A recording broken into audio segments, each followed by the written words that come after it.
Hi, everybody. I'm Mark Levine, New York City Council member, representing the 7th District in Northern Manhattan, and chair of the City Council's Health Committee. And I want to thank the Greater Harlem Chamber of Commerce for inviting me again this year to be part of the program. I look forward to Harlem Week every year.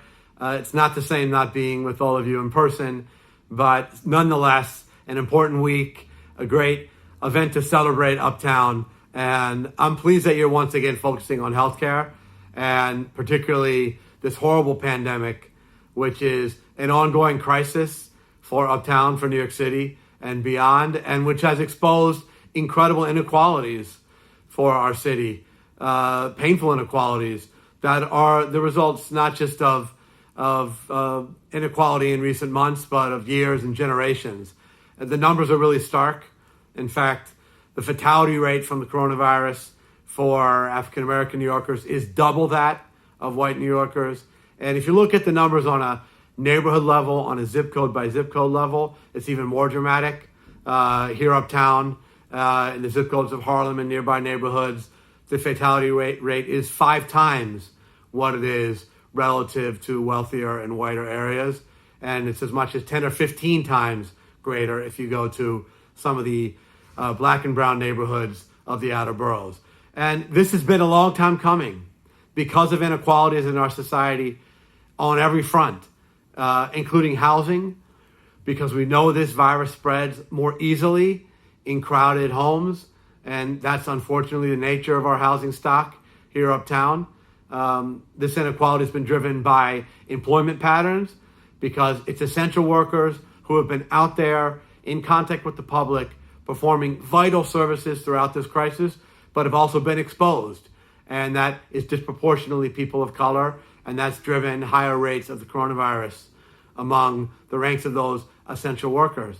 And of course, it's inequality in healthcare, which is really an unconscionable problem in this city and this society, which has led to unequal rates of some of the underlying conditions like diabetes and hypertension, which we know make people more vulnerable to this virus.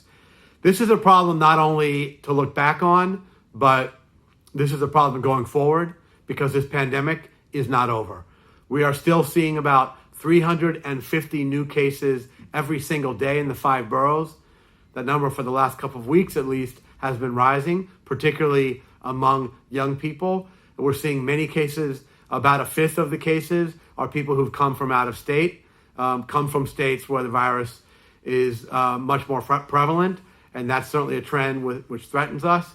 And as the weather gets cooler and people are going to be forced back inside, there's real concern that we could have a rebound. So we cannot stop fighting against the inequalities of this pandemic by working for greater access to healthcare, to testing, to isolating, to all the support systems that people need. And we can't stop fighting over inequality in employment and healthcare and housing on the long-term basis. A lot of work to do ahead.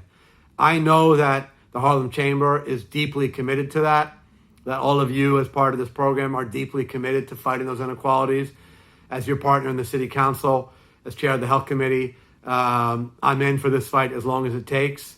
And I want to thank all of you for what you're doing on behalf of healthcare Uptown, in Harlem, citywide, worldwide, for people who have been so unfairly impacted during this difficult time. Thank you again for having me as part of this program, and I hope you all stay safe. Greetings. I am Dr. Isilma Fergus, Associate Professor of Medicine and Director of Cardiovascular Disparities at Mount Sinai. It is my utmost pleasure to be on this panel with Dr. Kelly Bryant and Michelle Drayton as we discuss COVID, health inequities, and racism. It's very important to recognize that this very important disease has these underlying ramifications, and so I'm so pleased to be part of this program by the Greater Harlem Chamber of Commerce. I will present my information by sharing some slides with you.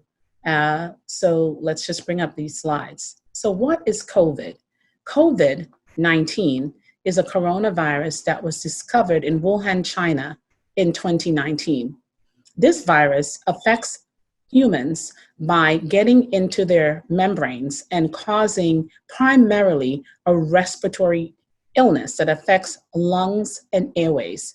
But as we discovered, and as I will point out, many other organs can be affected. If you compare COVID with the flu, COVID is far more contagious, 2 to 2.5 times compared with 1.3 with the flu. It sickens you for a longer period of time, 2 to 14 days, compared with only 1 to 4 days for the flu. 19% of people tend to be hospitalized because of the various organ involvement, compared with 2%, and up to 3% or more of patients with COVID are more likely to die, compared with less than 1% for the flu. And of course, as it relates to health inequities and people of color, brown or black, that mortality may be higher. So what are the symptoms of COVID-19? Symptoms can develop up to 2 to 14 days after the exposure to the virus, and you may have no symptoms at all, or you may have some of these symptoms as outlined here. Cardinal symptoms may be fever, chills, cough, shortness of breath, or fatigue. But we recognize that many other symptoms can occur, including aches, pain, headaches, and the newly evaluated loss of taste or smell, known as anosmia and ageusia. Of course, you can also have symptoms of a common cold. Added recently in June were the GI types of symptoms with nausea, vomiting, and diarrhea. When do you know that this is an emergency? Is when you have trouble breathing to the point where your oxygen levels drop below 90%. You can measure that with a pulse oximeter. If you get chest pain, of course, you may be thinking that this is related to the heart, irregular heartbeat related to the heart. Your face becomes, or lips become bluish, that means low oxygen or new confusion, inability to sleep or stay awake. These are emergency symptoms, and you should get to the hospital right away. I'm going to jump right in and talk about why African Americans, in fact, Black and brown people, likely to be affected most. And this has a lot to do with the longstanding systemic health and social inequities that are facing us in the United States today. And this, of course, put members of certain racial and ethnic minority groups at a higher risk of many chronic conditions, including COVID-19. So besides talking about the underlying conditions, which I will focus on for a little bit, we have to recognize that sometimes we're looking for the causes in all the wrong places as to why these things happen. And so we need to look at the social and structural determinants of health. And these are those factors that actually play a major role on why people are sicker. So basically, it's where one lives, who they are, their socioeconomic status, their sexual orientation at times, their gender, whether it is disabled, and any type of combination. And this relates to a health disparity. Health inequity relates to this, and it's a difference in health status between different groups within a particular country that are systematic and unjust. That's an inequity. The equity is obviously the opportunity to attain the full health potential where no one is disadvantaged, and because everyone is available at the same level in terms of access. So these social determinants of health I just talked about are things that we need to overcome in order to really get to appropriate health equity and to reduce racism and bias as it relates to health. And especially with COVID, this is an important thing to do. Notwithstanding, there are certain underlying conditions that, of course, have to be dealt with and recognized. So we know that there are multiple underlying conditions which can make people more susceptible to COVID, including chronic lung conditions, chronic kidney conditions, diabetes, obesity. But I submit to you, hypertension is among one of the most likely conditions to cause poor outcomes in patients with COVID, and in a number of anatomical studies have been present in up to 70% of people who died from COVID. In Wuhan, China, this was shown, and also here in the United States, a number of different studies have already shown that. And in this slide, you could see that Black males and females over time have continued to lead the pack in terms of hypertension. And so it's a particular concern among this group. So again, dealing with those issues that, cause, make you more susceptible, if you will, to the COVID. Now, I'm a cardiologist, so of course I will focus on COVID-19 and the heart. And again, the Black and brown patients are more likely to succumb to these types of issues that I will point out. So you can get a heart attack from a clot that's known as a thrombus or an embolus that will block your artery or break down a vulnerable plaque relating to or leading to heart attacks. Myopericarditis is the inflammation around the heart or in the heart muscle, known as pericardium or myocardium. And then the cardiomyopathy is where the heart stops working, leading to congestive heart failure.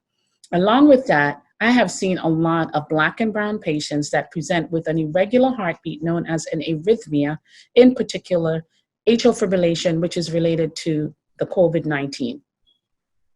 So what are some of the treatments? Well, we want to make sure, of course, that the treatments are applicable and related to our Black and brown patients, but recognize that as of right now, there are no really indicated outpatient medications. I want to restate none. Hydroxychloroquine has been touted as an effective treatment. Hydroxychloroquine is effective in many conditions, but has not been shown in multiple trials and multiple studies to be effective for COVID. Hydroxychloroquine is effective for malaria, it's effective for certain types of arthritis and lupus, but in COVID-19, the majority of the studies have shown that not only is it ineffective, but it may cause conditions related to the heart, such as arrhythmia, and damage to kidneys and lead to sudden cardiac death. And the patients who most likely will then receive it because they may not be aware of some of these adverse outcomes, may be Black and brown. Steroids, dexamethasone in particular, have been shown in the hospital to be beneficial. Blood thinners, including heparin and the dual oral anticoagulants such as apixaban, have been used in patients to break up the clots and to also treat patients with arrhythmia such as AFib when they leave. Some of these medications, such as the DOACs, can be quite expensive. And of course, so the Black and brown individuals will have a harder time procuring these treatments when they leave the hospital. Within the hospital, the plasma or antibody infusion and anti-cytokine interleukins have been also beneficial to help. So what can Black and brown people do is build your immune system. Build your immune system. In this next slide, I talk about how can you protect yourself. Educate yourself using reliable sources. So if you're hearing certain things that just don't gel, don't listen to them. Listen to the Greater Harlem Chamber of Commerce, who puts out a lot of important information, or find other sources that are reliable, because it could be critical to your life, okay? Especially if you're Black and brown, for the numerous things we talked about before, including some of the underlying conditions that may be there. We talk about being able to boost your system. I just mentioned eating healthy foods, including vitamin C, D, exercise, rest, get a mental wellness, stress reduction checkup. And what can you do physically for yourself and your family? Cover your mouth and nose, wear a mask. Okay, these droplets spread, and you have to be within 6 feet away because they will spread, go into your mucous membranes, and then you get infected. Wash your hands often, use soap and water. If you can't, then use a hand sanitizer and avoid close contact. Community education, vastly very important. So symposia such as this, very important. I founded a program called the Healthy Heart series, of which one arm was the Harlem Healthy Hearts, and we provide monthly workshops. And here are some of the resources that we use to educate. So managing hypertension, diabetes, speaking to little children about coronavirus and explaining it, because as you know, they may be asymptomatic carriers. And of course, how do you cook healthily to protect your body? And so I want to end with this one slide that punctuates everything that we're talking about. Equality, equity, reality, liberation. Equality is everyone being given the same box, but the little guy, who are often the Black and brown people, still cannot see over the fence, and the big guy who doesn't need the box is way above where he needs to be seen. Equity is taking the box from the big guy, giving it to the little guy. Now they can all see over the fence and interact and be able to enjoy. This is where we're aiming to get, but we're a long way from that. What happens in reality is that that big guy has 6 times the amount of boxes than anyone else, and the little guy is often dug into the ground. So we want to get to equity, but the optimal thing would be liberation, where there is no wall and everyone can enjoy as they should. So when it comes to COVID-19, it's being able to provide everything that needs to be done to the Black and brown individuals and patients, such that their immune system is built, that they're having access, that they're getting care, that they manage their underlying conditions, and to overcome this very terrible pandemic of COVID-19. Welcome to the COVID-19 Summit, put on by the Harlem Chamber of Commerce, and we are going to talk today about the disproportionate impact of this pandemic on communities of color. I'm Dr. Maurice Wright, Chief Medical Officer at New York City Health and Hospitals Harlem, otherwise known as Harlem Hospital. This pandemic has caused unbelievable or impacted us in an unbelievable way. So welcome. It's a day where not only do we get to think about where we are, but it is also a day when we get to reflect so far. It has affected our community and community like ours in unbelievable ways. Community members, inhabitants greater than age 25, but especially greater than age 65, has taken a huge, huge hit in terms of morbidity and mortality. When we look at various groups, ethnic groups within this community of color, we see that Hispanics has a huge disproportionate outcome in the morbidity and mortality area, followed by African Americans, followed by Asians, and then whites. When you look at the various diseases that we have in our community, hypertension, diabetes, hyperlipidemia, coronary artery disease or heart disease, respiratory disease, kidney disease, and obesity.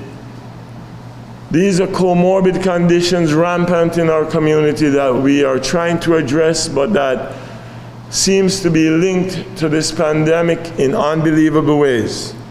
These are the people who most likely suffered and is suffering from the disease in huge numbers.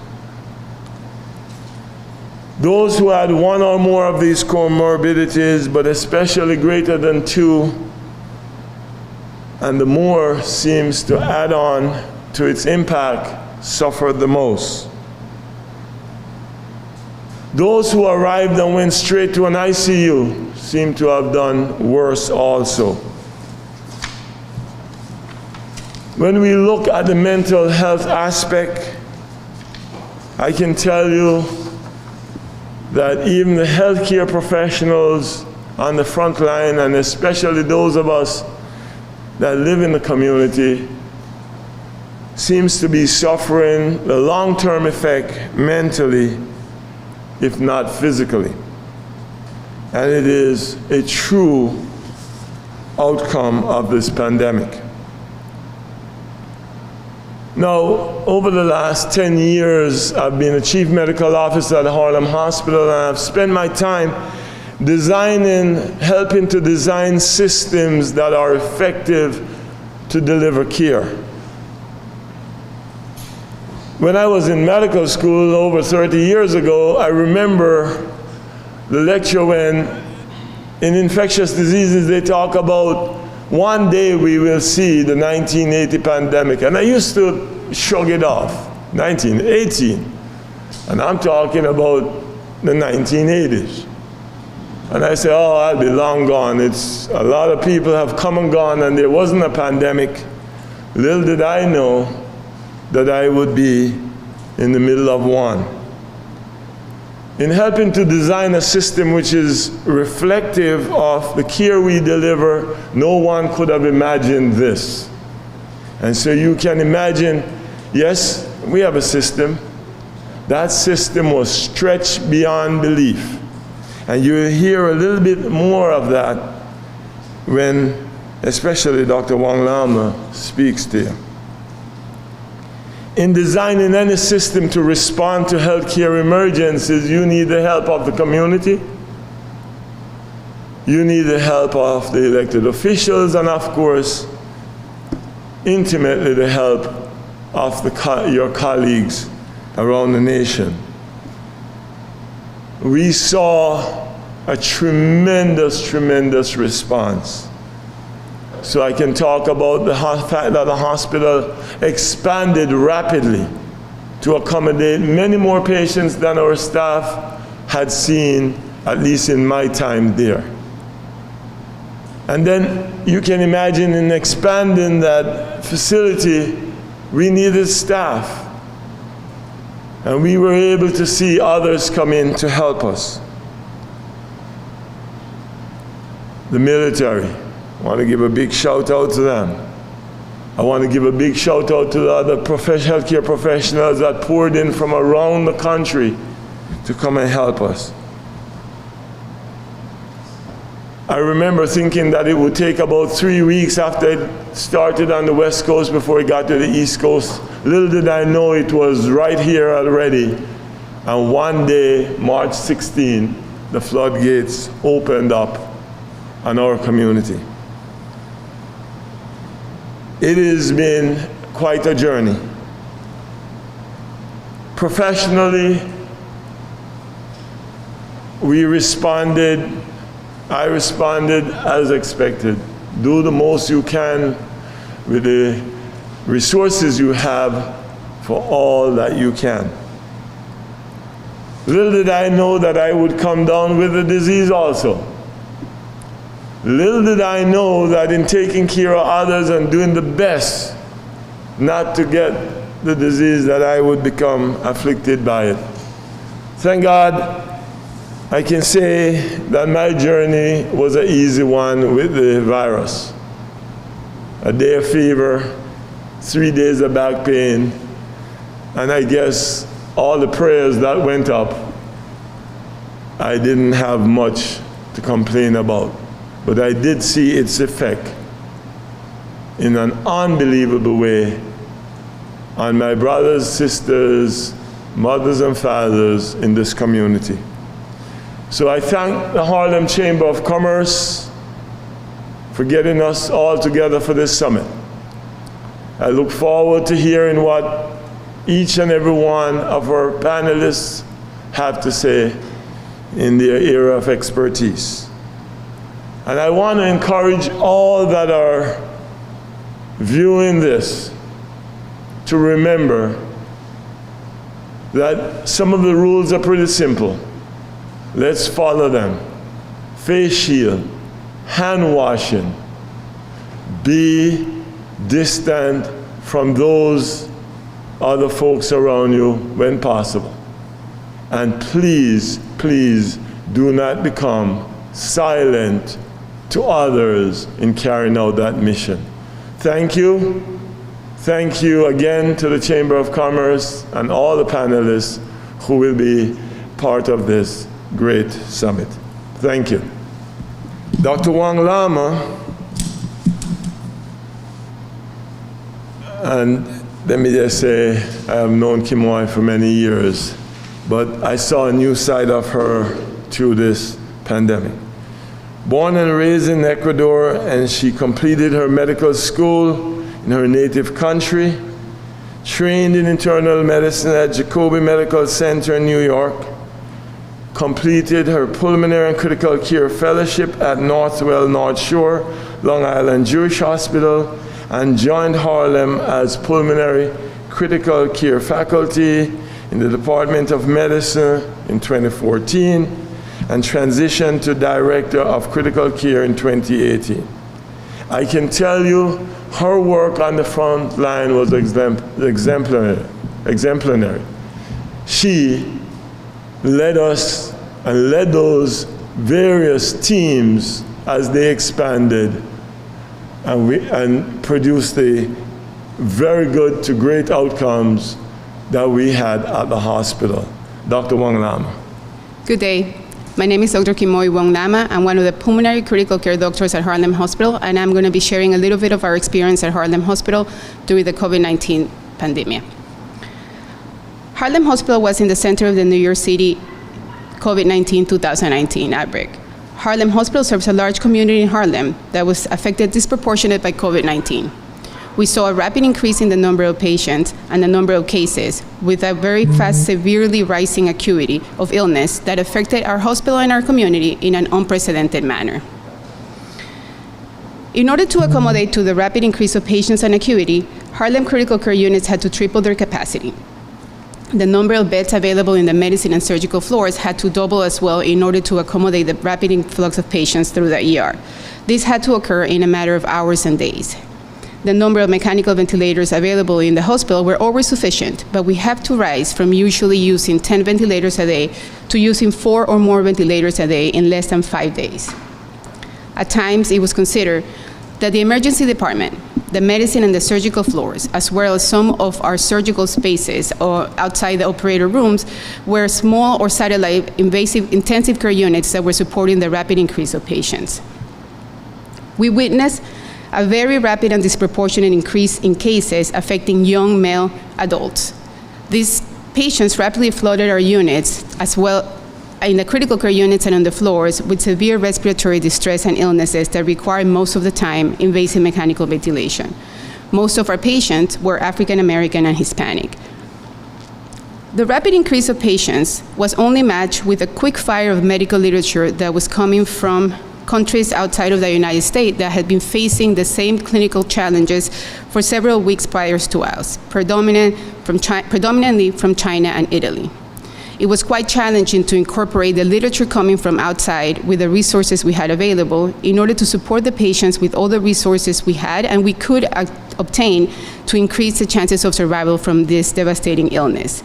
We were able to accommodate that in Harlem with the support of H&H and the support of healthcare community that came from outside our city. Nurses, physicians, and the military that came to quickly support the rapid rise in patients and the necessity we had at Harlem.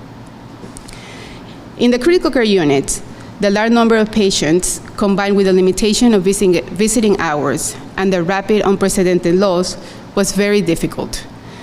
Not only for us, but predominantly for the family members and the patients that were not able to see their families. It was difficult to communicate with family members. It was difficult to help them understand the severity of the illness, but we did great efforts with video support and with teleconference in order for them to maintain communication. The aftermath of this different type of healthcare system and healthcare providing system that we had to provide to our patients, it's still something that we try to overcome as a healthcare community and as a community as a whole. The community, the hospital team, including physicians, nursing, leadership, and all the essential providers, continue to support each other while facing the unprecedented losses as we remain alert and prepared to face the months to come.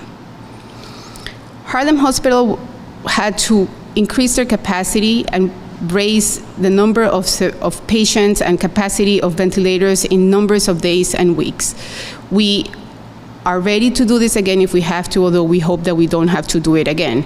The community that we serve is still recovering from what we went through. Although the number of cases are not high right now in the community, the aftermath that the patients and our families had to recover from is still very, very significant. And that's some of the topics that are going to be discussed later in this summit. Thank you very much for your time. Thank you for coming. Welcome. Welcome to the COVID-19 Summit, sponsored by the Greater Harlem Chamber of Commerce and the City College of New York. Partnerships to create place-based solutions. He lives in Harlem with his wife and 2 children. Before we get started with this very, very smart panel, I'd like to say that it's been a pleasure working with both of them over the last 6 months, and I've learned a lot more than I expected to learn.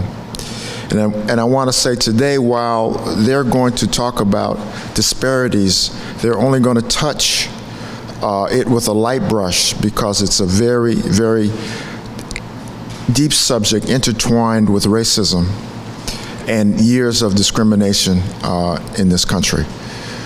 So remember, this is very deep. You'll certainly be tasks to deal with the statistics, but their way of explaining this and bringing it home, I think, will clarify any issues you have before we're over, and I certainly would help to do that as well. So without further ado, Pat Morjan. Thank you, Dr. Palmer. It's a pleasure to be here with you today, Dr. Azay. And I appreciate the introduction, Dr. Palmer, specifically where you were speaking about the influence and the consequences, the health consequences of racism and racial injustice. And that was specifically made out by Dr. Ayman Al-Manhandis of the City University of New York's the School for Public Health. And so our first slide speaks to that. This slide shows what has been happening in our neighborhoods prior to COVID-19. And there are very specific places, as you will see in the slide, the darker red areas indicate where there is a high incidence of premature mortality, as well as infant mortality in very specific neighborhoods. And many of these neighborhoods are the prime areas that we have seen some of the larger amounts of deaths that has occurred, specifically in communities of color for African American and Hispanic populations. And so, for example, we are seeing that there were high incidences of obesity and diabetes rates that occurred for quite some time prior to COVID-19, to some extent because of lack of access to nutritional foods, food deserts, or certain type of restaurants that are in closer proximity to where individuals live, and it's easier for them to access this type of food. So that was almost a precursor that somewhat underlines many of the complications that we have been seeing that COVID-19 has taken advantage of. So I just think that it's a good space for us to begin, for us to frame what has occurred prior to COVID-19, and to recognize that, as Dr. Palmer said, there's structural racism that has limited the abilities of individuals to have access to resources, disinvestment in certain communities that have pretty much left many of these community individuals, residents, at risk of what we are going to be seeing in COVID-19. Dr. Azay, if you want to look at some of the numbers that speak to that. So when we, first I would like to thank Dr. Palmer for this nice introduction and for this opportunity to talk to you about what the numbers have been telling us so far. So initially we only had the numbers from the viral testing, people who were acutely infected. And if we looked at the numbers provided by the New York City Health Department, we could see that the numbers of cases, infected people, hospitalizations, and death rates had been highest among the Black African and the Latino Hispanic communities. And what really struck us that was throughout the different age groups, starting with age 18 up to 75 all along we had seen higher numbers of death rates, unfortunately. And if we look at the total number of death rates between the different groups, we could see, and we go back to the population, thinking that, for example, the white population is around 3.7 million people, white or black is around 2 million people. In both cases, we had around 5,000 deaths. So this means there is double rate of deaths among black people. But a surprise came back when actually we started doing the antibody testing. And that actually is not, I'm not telling you this to relax you, I'm telling you this to realize that what Padma was talking about right now is really very essential. Now, more and more publications, scientific publications, even if you go to the CDC website, they will address risk factors. Among risk factors, health disparities, discriminations, poor neighborhood, crowdings, even in regular reports in newspapers. And that explains the numbers which came from the governor when he presented the percentages of the antibody testing, positive antibody testing against COVID-19 in the different groups and the different areas of New York City. And we could see that the percentage of antibody positive, the percentage of white people having positive antibodies against COVID-19 was only 6%, but it was 20% among black people, 30% among Latino Hispanic people, and that is the report of June. So I think now we're going to have higher numbers. And I think yesterday or 2 days ago there was a report in the New York Times about an area in Queens called Corona. I think there was 68% positive antibody testing.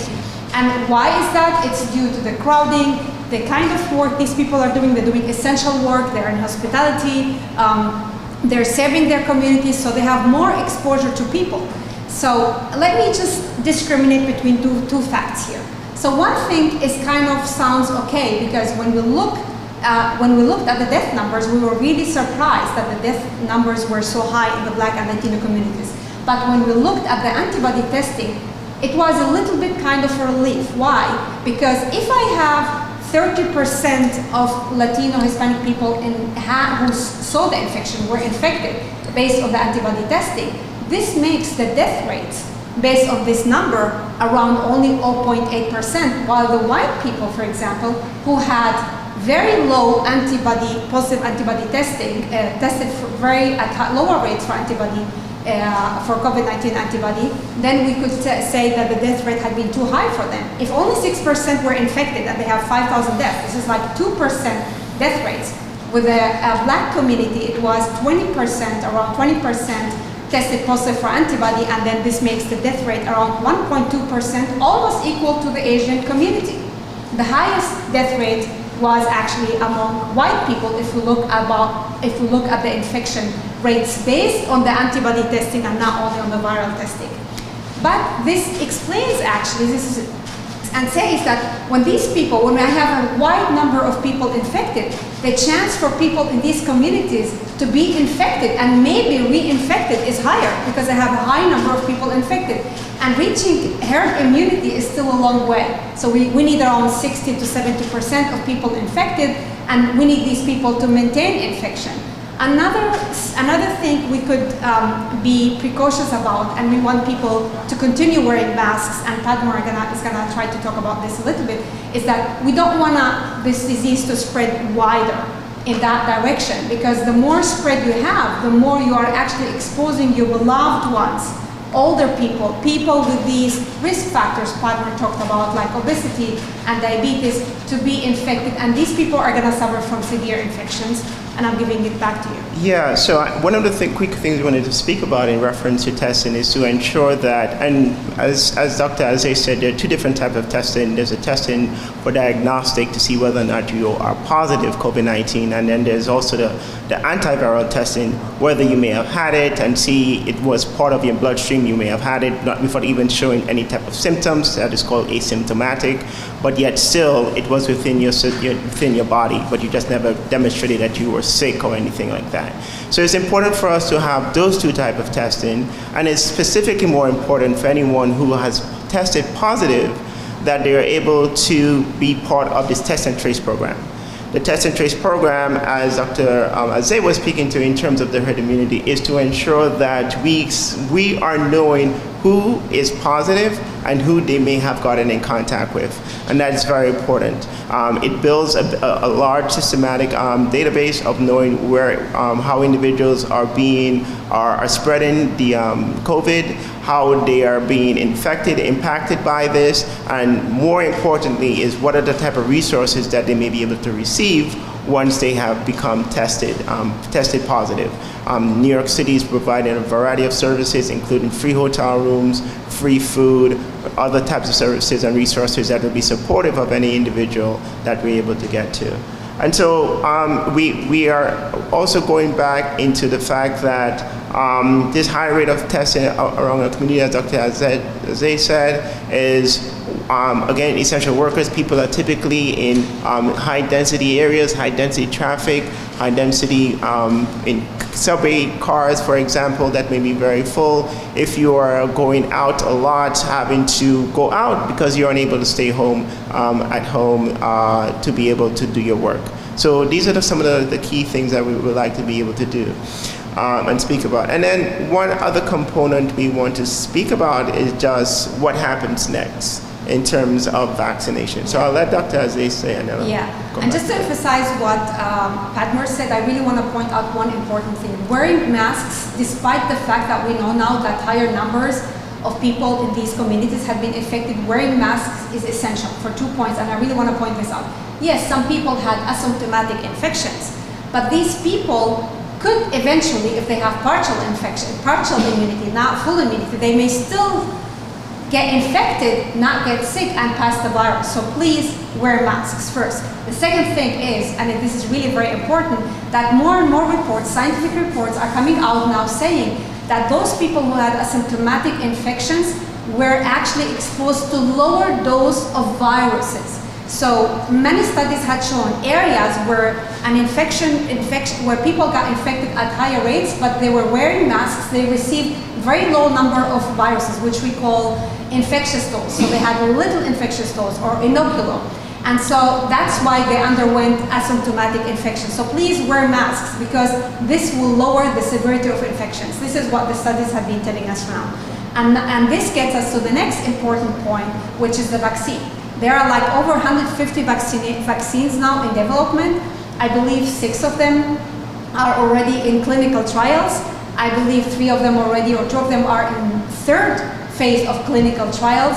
And I believe it is important that all different ethnic groups will be involved in these clinical trials, because we know that there is something we call genetic susceptibility. Some people may develop antibodies and become immune. Others will be less likely to develop antibodies. It could be related to some genetic issues. It could be related to other issues we don't know about. And that's why Padmore will address this point in regard to the Black community, because there had been some historical points in why some people, not only average Americans, but why Black people specifically may be hesitant with the vaccine, and then address it back. Yeah, I mean, just in the sense that it's very important that as vaccine trials are undertaken, that all ethnic groups are included as part of the trials. And we all know that there's a systematic amount of racism that has occurred in terms of medicine and healthcare delivery to African American communities, and as well as other communities of color.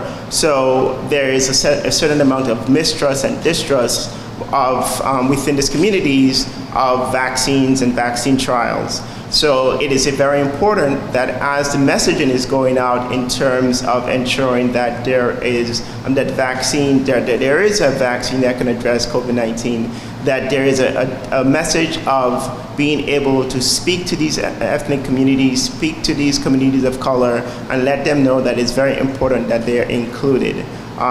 There is a great deal of distrust that needs to be cut through, and it's important that is part of the messaging and ensuring that everyone is participating, and that these vaccines are including communities of color to be able to be the most effective. Yeah, and just one last point is that this is a world without vaccines. So now those people who are against vaccines can see how our lives look like without the vaccine. We need the vaccine. And there are some studies, I'm not really sure they're published yet, who showed that even people with other vaccines were less likely to be infected by COVID vaccine. For example, one study showed that children who had, or people who had the polio vaccine were less likely to be infected by COVID-19. So vaccines are good and they're important, and they're actually the reason why we can actually defend ourselves by antibodies against different diseases. So at this point in time, I'll be happy to take any questions if there are any.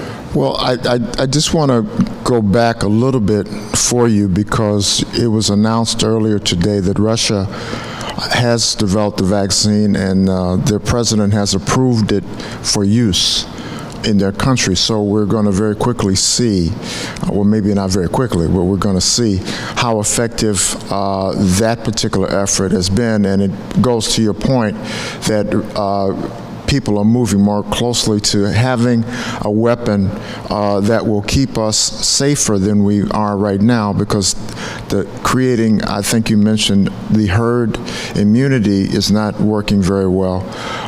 And we're having to really understand the impact of infection on our communities and the way it affects our death rates as well as our continuing infection rates. So that's, as you explained it, very, very complex. So that's one comment I wanted to make. I guess you guys didn't hear about the vaccine, so that's... I did, but I didn't follow now if they started already, but I know that it's going to be on the market. Well, they had a picture of him, Putin, with the papers in front of him, so you know it's serious. Right. I mean, I think one of the key also concerns is ensuring that all the proper steps are taken to be able to bring this vaccine to market, and ensuring that it's as safe, and that's key to find out once it begins going into the population. Or Padma, one of the things you said, which is key, is the development of the population you develop the vaccine on. And while Russia has a multicultural population, its population may not be as similar as we'd like it to be to populations around the world. So the usefulness of this vaccine, we'll see how useful it is in Russia, but it may be less useful to us around the world, especially in countries of multicultural well, the good news citizens. is that we're having different type of vaccines being developed, so we're not running behind one line. We're using traditional methods, but we use new methods. The one in the US from Moderna, for example, is using RNA, which is really something new, but there had been research going on that for the last 15 years. So this is really good news that we have different lines and different types and different levels of vaccine being developed in different countries. So that's good news that it could be effective against the different ethnic groups, but I do believe that it's important that these different ethnic groups all over the world are part of this vaccine clinical trials to show efficacy all over. And I think also your presentation clarifies for me the issue of disparities.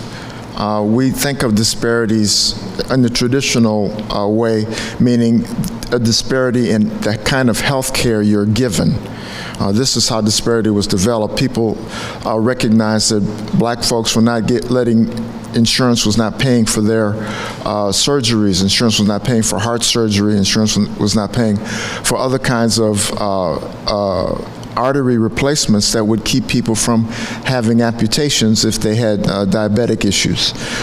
That's where disparity started. But now we see the issue of who's healthier, who's sicker. The African American and Hispanic populations are identified as having disparities because they're defined as being sicker overall. And in fact, being more infected by COVID-19 kind of backs that up, that we're more vulnerable. But you point out that being more vulnerable doesn't necessarily mean you're going to have a more difficult way in dealing with this, or that people who seem to be less vulnerable are going to have an easier way to deal with this. And I think that's important, because there's no easy way to get out of this trap of COVID-19. Yeah, I think that's really important. There is no one brush that can be painted to address all the issues and the different things that we're seeing.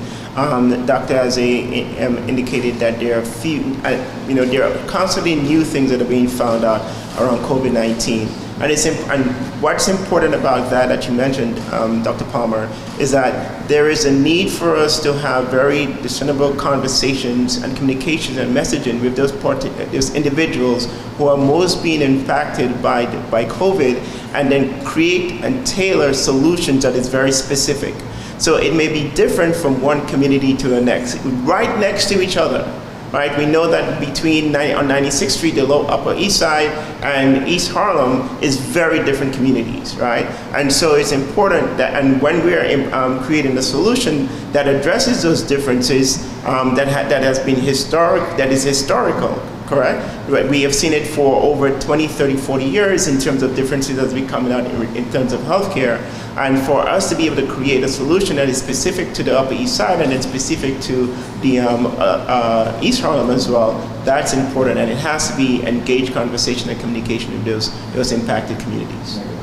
But what I really like, despite the light among all this darkness, is that this wake-up call that everybody is now finally addressing these health disparities being an issue, discrimination being an issue, racism being an issue, contributing to these high infection rates among people of color, Hispanic, Black population. And then I think the discussion about the mask, it seems at this point a foregone conclusion, but people are still not wearing them. Even people in cities like New York, whose death rate to COVID now is tremendously low compared to what it was, and we're seeing kind of the difference in cities where COVID's spreading like wildfire across this country, where people are totally ignoring social distancing and totally ignoring the use of masks. We certainly hope that people who are able to watch this program and others recognize the need to have masks available and use them properly, take them on, take them off properly, change them properly, don't wear them too long, have a good supply of them available to you and to your friends and family. The lore now of masks is very important to master. So I just want to emphasize that is one of the discussion points that you guys brought up. Yeah, I just on that point, and something that Dr. Isaiah alluded to earlier, that there is a difference in the type of mask that you wear. So initially, I think part of the reason that some people may not feel so needed to wear masks is, well, at first no one was saying for the population to wear masks. Well, that was being specifically said so that the mask can be saved and left to essential workers, healthcare workers who were more directly involved in response to COVID-19. And as Dr. Azay said, it prevents the number of the load of viral content that's within the system. The thinner your mask, the less that it will filter out. The thicker, for example, an N95 mask that many of the healthcare workers and healthcare workers will use, that's a little bit better and safer. So it's also wearing the right mask, as you indicated, Dr. Palmer, and making sure that if you're unable to do 6 feet social distancing, continue wearing that mask always. Okay. I want to thank you very much for coming and helping us with this issue. This is the closing of our Disparities segment for our COVID-19 summit. Thank you, Thank you, Dr. Azay. Dr. Azay, Mr. Padmore. Thank you very much. Appreciate it. Thank you. Hello, my name is John Palmer. I'm here at the COVID-19 summit for the Greater Harlem Chamber of Commerce. We are continuing our segments. We are now in racism and access. The panelists we have with us are two very distinguished women from their fields of nursing. Dr. Kelly Bryant, Executive Director of Simulation and Assistant Professor at the Helen Fuld Health and Trust Simulation Center at Columbia University. Throughout her career, she's become an expert in the field of simulation through her experience of designing simulation centers, and she's implemented simulation programs for two of the most prestigious nursing schools in the United States. Joining Kelly Bryant, Dr. Bryant, is Michelle Drayton, also a registered nurse, director for hospice and palliative care outreach in Manhattan and the Bronx regions. 25 years of healthcare management experience. She's been featured in numerous media outlets, including WABC TV, Here and Now, Good Day New York, Reader's Digest, Healthy Start, National News, WBLS, WLIB, New York One, and the Harlem Times, and has been published in the book, Helping the Hardcore Smoker Quit. Thank you very much. Please begin. Thank you, Dr. Palmer. Dr. Bryant, it's so good to be with you and to be at this conference talking about this really important topic of COVID-19 in the African American community in particular, but communities of color. Mm-hmm. And so, talking about social determinants of health and trying to answer the question of why is it that our community is impacted more by this virus. So let's talk a little bit about that. We know where you live, work, play, and go to school is a major factor in your well-being. What are your thoughts around that? What's going on in our community that's making us more at risk? There's quite a few thoughts. I mean, when we think about the social determinants of health, first off, we can't talk about that without talking about our access to care. Communities of color, it's been shown that when it comes to particularly with COVID, we didn't have a lot of the testing sites in our neighborhoods. It wasn't until later on in the pandemic that they started, putting these mobile sites into our neighborhoods. We also know that there's structural racism in our healthcare system. A lot of times when we go in with the same symptoms as our white counterparts, we're not given the same treatment. We're not given the same treatment options. So a lot of patients that I've come in contact during this COVID pandemic, they went in with their symptoms and they weren't even tested. I know in the beginning there was a limit on the number of COVID testing, but even after that, it still study shows that we got subpar treatment and not as much testing. And even the testing sites that we had, there were long waits, Sometimes we have to think about too, just our healthcare facilities in our neighborhoods. A lot of times, unfortunately we don't have a lot of primary care practices in our neighborhoods. We depend on urgent care clinics, emergency rooms, which isn't the best place for us to receive treatment. Right.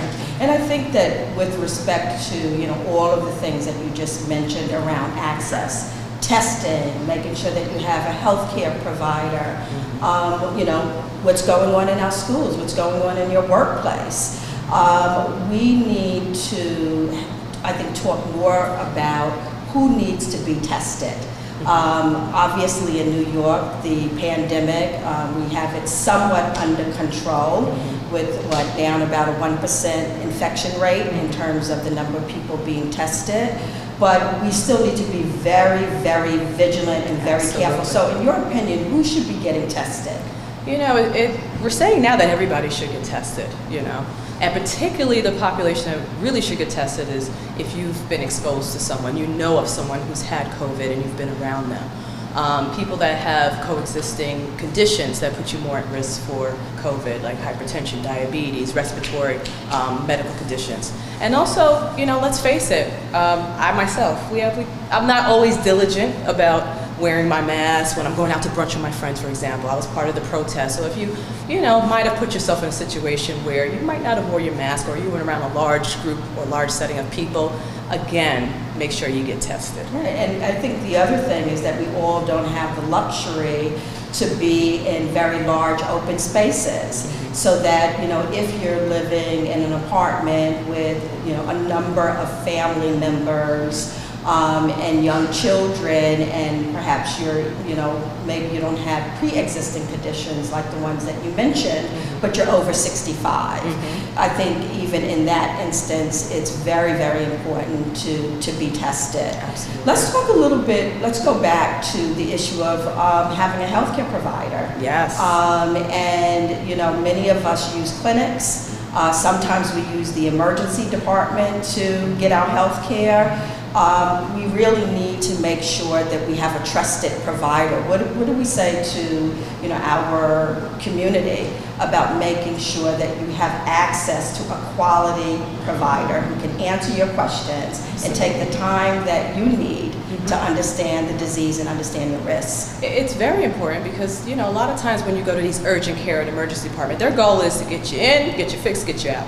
It's not about the holistic care of the individual. So you really want to have a primary care provider that knows your history, that's seen you over the years, knows your medical conditions, and you build that rapport and that relationship. Absolutely. What do you think? I totally agree with you. I think, when we look at structural racism, we need to be looking at the infrastructure in our community. In other words, what are the resources that are there? Do we have primary care providers? Do we have specialists in our communities? And I think that if people are not satisfied with their provider, that is, if you don't feel that that person has a great bedside manner or is taking the time to sit down and talk to you and really sort of tap in to what's going on with you physically, it's time to leave that provider. And absolutely. I really encourage people to really be in partnership with their doctors and to feel as though that they can trust their physicians, that's really important.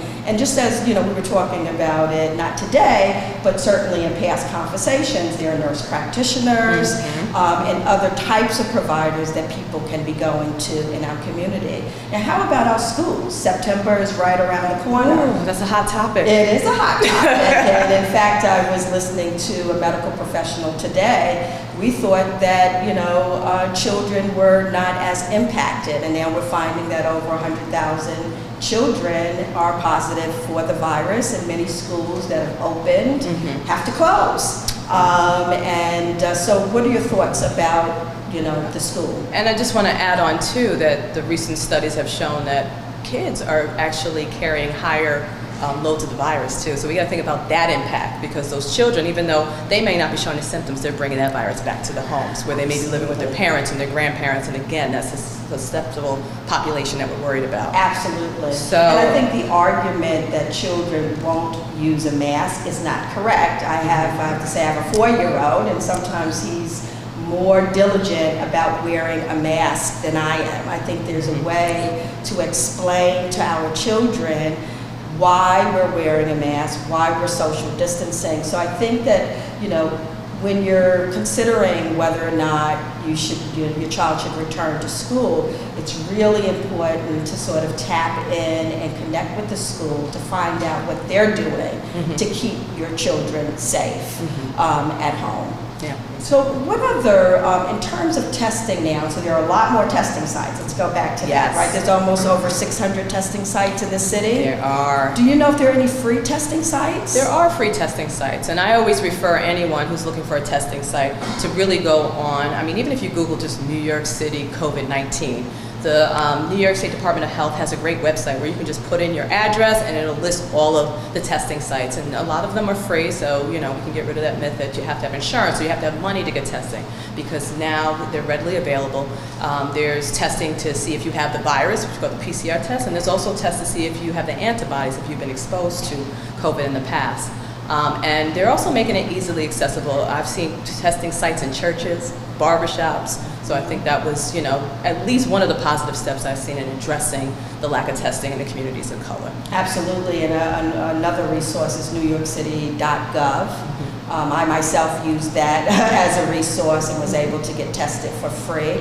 And then also the New York City Health and Hospital Corporation, I think if you call 311, that's another really good resource for people to call as well. Absolutely.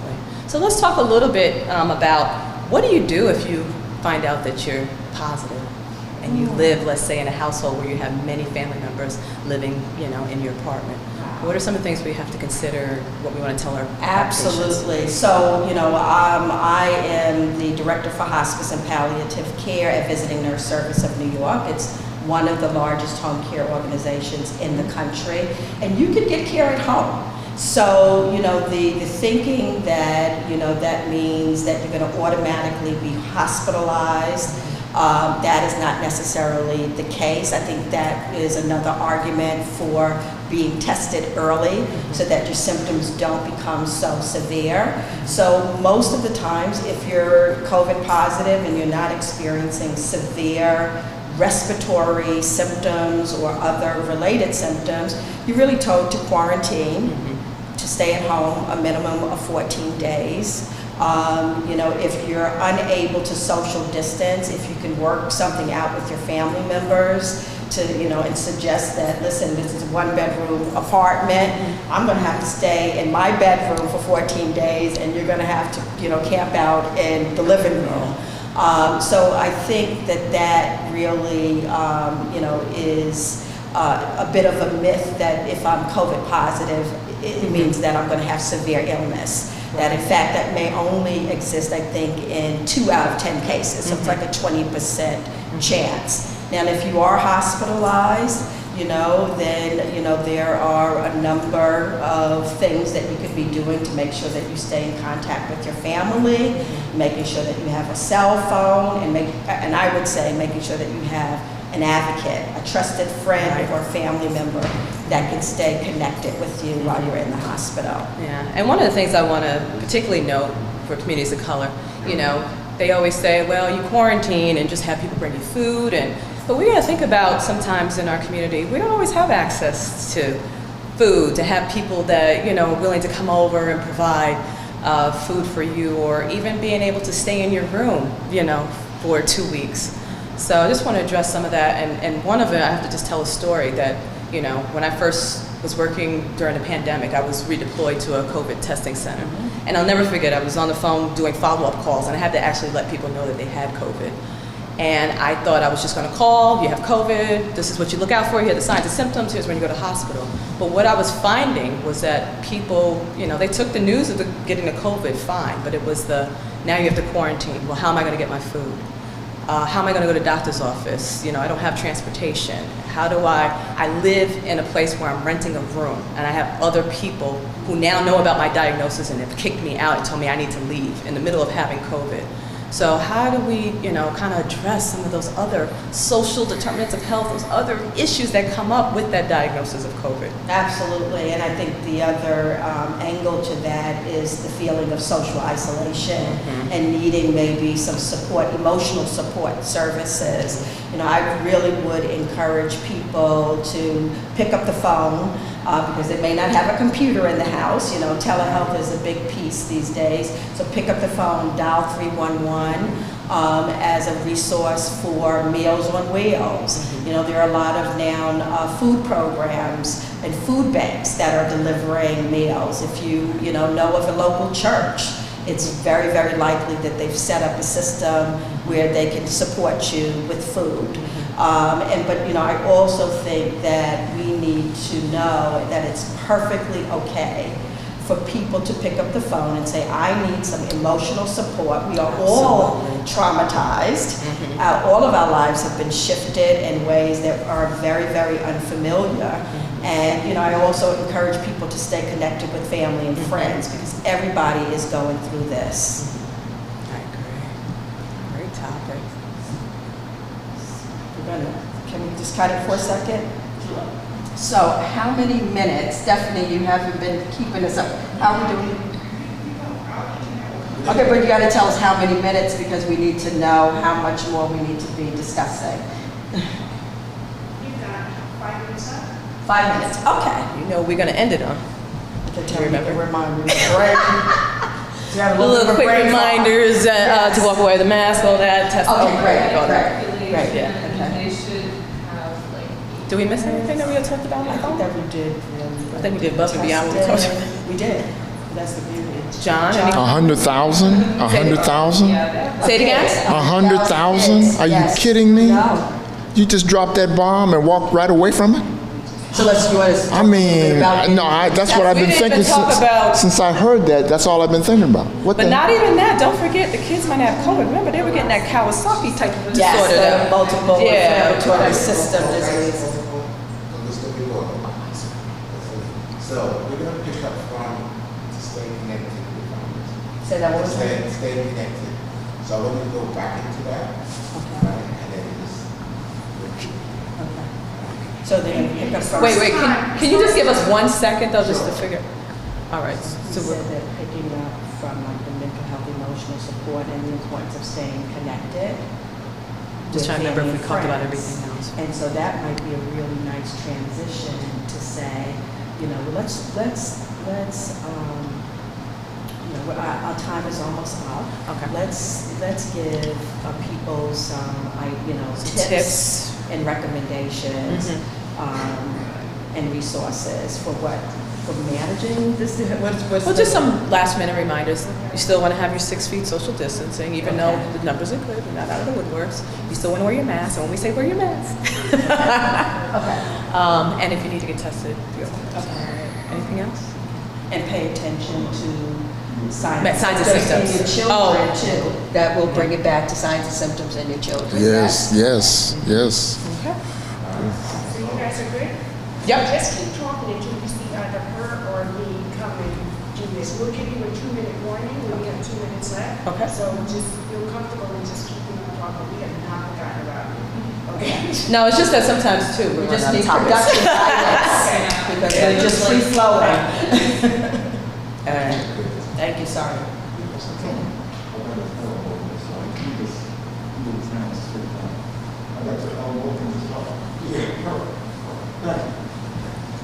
So Dr. Bryan. Wait.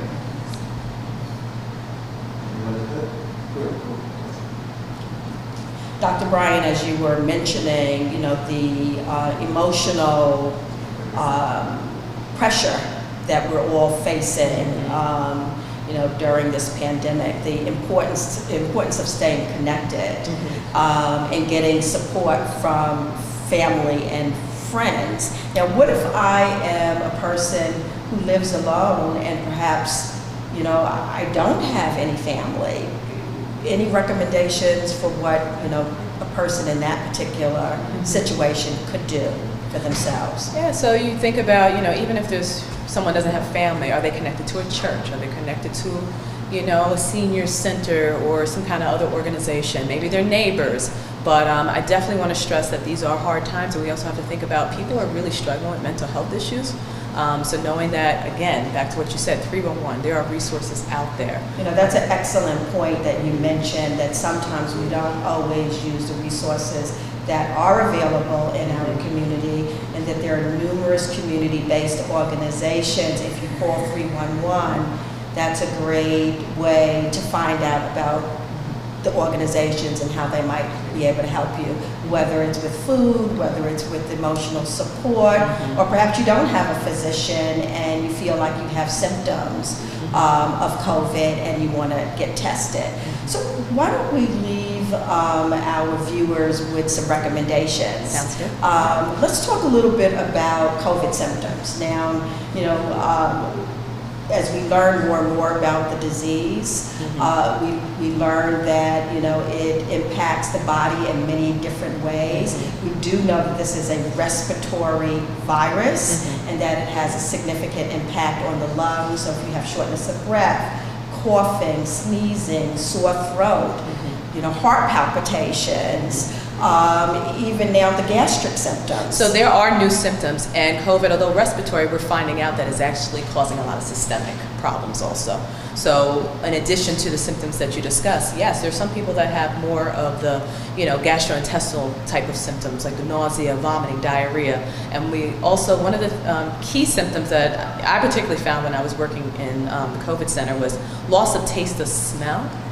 Loss of taste or loss of your smell was definitely one of those symptoms that I heard from a lot of patients. Right, so it's impacting our senses, it's impacting our neurological system, and we need to pay close attention to our children. We know that they oftentimes can carry the virus and may not show symptoms. And then sometimes in children, they get what's called the multi-inflammatory system impact. It's like a Kawasaki type disease that could really impact their heart. So please pay close attention to your children. And if you have any suspicion, you should definitely have them tested as well. We recommend that if you have any of the pre-existing conditions that Dr. Bryan and I spoke about, whether you have hypertension, you have diabetes, or you have cardiovascular disease or cancer, you may be immunocompromised, please go and get tested. Yeah. In addition to, I think there's a lot of fear of COVID, so a lot of people out there have stopped getting their preventative treatment, have stopped going to get their cancer screening. So I just want to stress also, we're at a good point in New York. I'm not saying we're out of the woodworks, but we have a very low rate of COVID. We have much more education about COVID, so please start going back to your primary care providers, getting your tests done. Because, you know, it's been a while. We want to make sure that people are still doing that kind of preventative care that they need. Excellent advice, and get the right provider. If you feel like you cannot connect with your provider, he or she is not listening to you, they're too busy to really hone in on what you're saying, get a really good, high-quality provider, and make sure that you continue to wear a mask, New Yorkers. We're not out of the woods now, or yet, and that you social distance. At least 6 feet, and when you wear your mask, make sure you wear it properly. It doesn't count if you're wearing it under your chin. It doesn't count if you're not covering your nose. Make sure that you're fully covering your mouth and your nose when you're wearing your mask. So take care, New Yorkers, and be well.